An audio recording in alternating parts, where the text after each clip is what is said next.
Shalom from oneforisrael.org. How would you react if I told you that you are about to have a face-to-face encounter with God?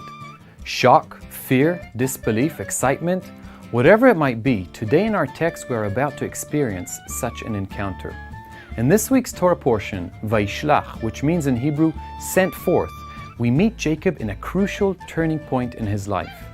20 years have passed since the beginning of our last weekly reading portion, where we met Jacob fleeing from Esau in fear of his life after robbing him both of his birthright and father's blessing.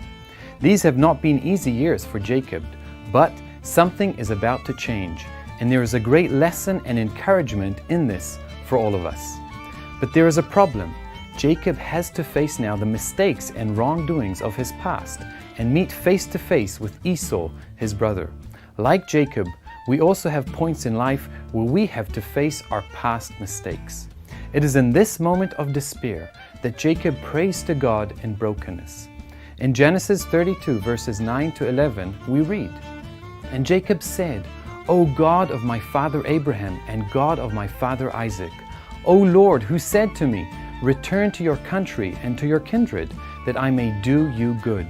I am not worthy of the least of all the deeds of steadfast love and all the faithfulness that you have shown to your servant. For with only my staff I crossed this Jordan, and now I have become two camps.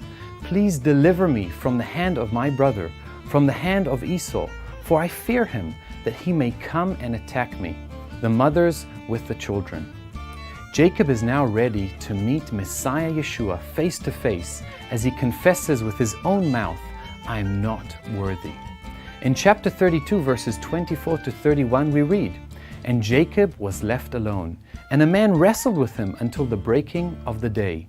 When the man saw that he did not prevail against Jacob, he touched his hip socket, and Jacob's hip was put out of joint as he wrestled with him. Then he said, Let me go, for the day has broken. But Jacob said, I will not let you go unless you bless me.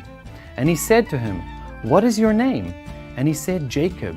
Then he said, Your name shall no longer be called Jacob, but Israel, for you have striven with God and with man, and have prevailed. Then Jacob asked him, Please tell me your name. But he said, Why is it that you ask my name? And there he blessed him. So Jacob called the name of the place Peniel, saying, For I have seen God face to face, and yet my life has been delivered.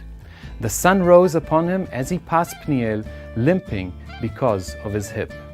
Jacob comes out of his encounter with Messiah Yeshua, a changed man with a new name and limping.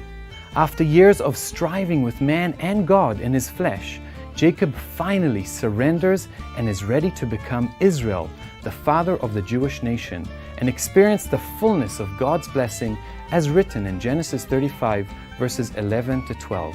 "And God said to him, I am God Almighty. Be fruitful and multiply. A nation and a company of nations shall come forth from you, and kings shall come from your own body. The land that I gave to Abraham and Isaac, I will give to you, and I will give the land to your offspring after you." Can't we all relate to Jacob and testify that also in our life, it was when we felt unworthy and in defeat of our own mistakes and striving with God that Messiah Yeshua met us, touched us in His love, and changed us? What a powerful lesson and a great encouragement for us today. Do you feel defeated or in fear and despair?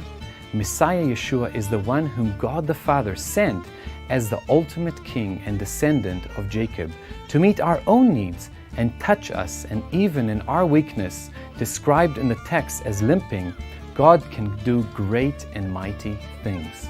Please join us next time for another installment of 5 Alive, wishing you God's shalom from One for Israel, and don't forget to share.